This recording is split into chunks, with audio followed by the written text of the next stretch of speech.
As you're going through your planning process, you won't always have historical data to support your future predictions and future trends.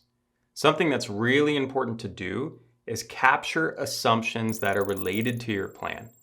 These could be things that you don't have historical data for, you're trying something new that you haven't done in the past, and you need to make sure that you're capturing some level of assumption of how it's going to influence the plan. I have a couple examples to get you started. One big one that is very common is product launches and when you expect these product launches to actually take place. You can take a look at previous product launch history. You can take a look at how often you're hitting your roadmap, but often new products can have a level of risk for being ready to go to market. And you may have bookings and SQL targets tied to a product launch. So it's important to understand that that's tied to these targets that you've set. And if this assumption doesn't take place, there may be some risk in the plan based on that. Some other common ones that you're going to find on the go-to-market side is, will you be able to ramp and train your sales team? You may have a new enablement initiative that hasn't been tested before. So you may not know exactly how long it's going to take to get somebody trained. So document that assumption, monitor it, and understand if that risk is impacting your plan. You may also be testing out new channels, new markets, new regions. You don't have historical data to test whether those are going to be successful or not.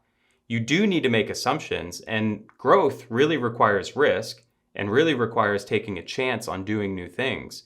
And you need to document the assumption of what you expect to happen, but you also need to make sure you're continuously measuring that assumption and relating it to the growth model that you put in place earlier.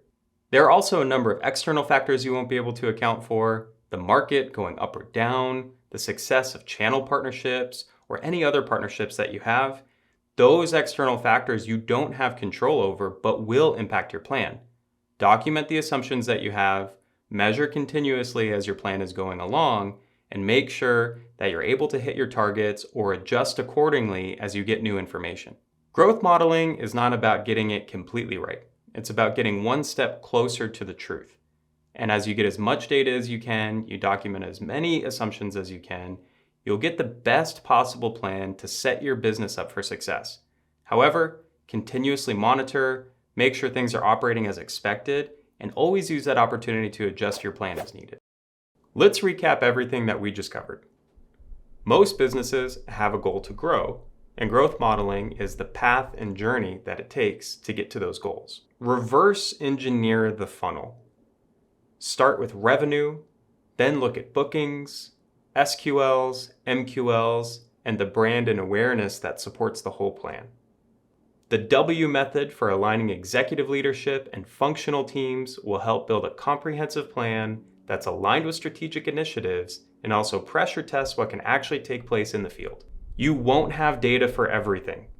Capture all the assumptions you can, continuously monitor as your plan goes on, and make any adjustments needed. Now that you've gone through this module, you should be able to build your own comprehensive growth model, align executive and functional teams, and give your business the best chance possible to achieve your goals.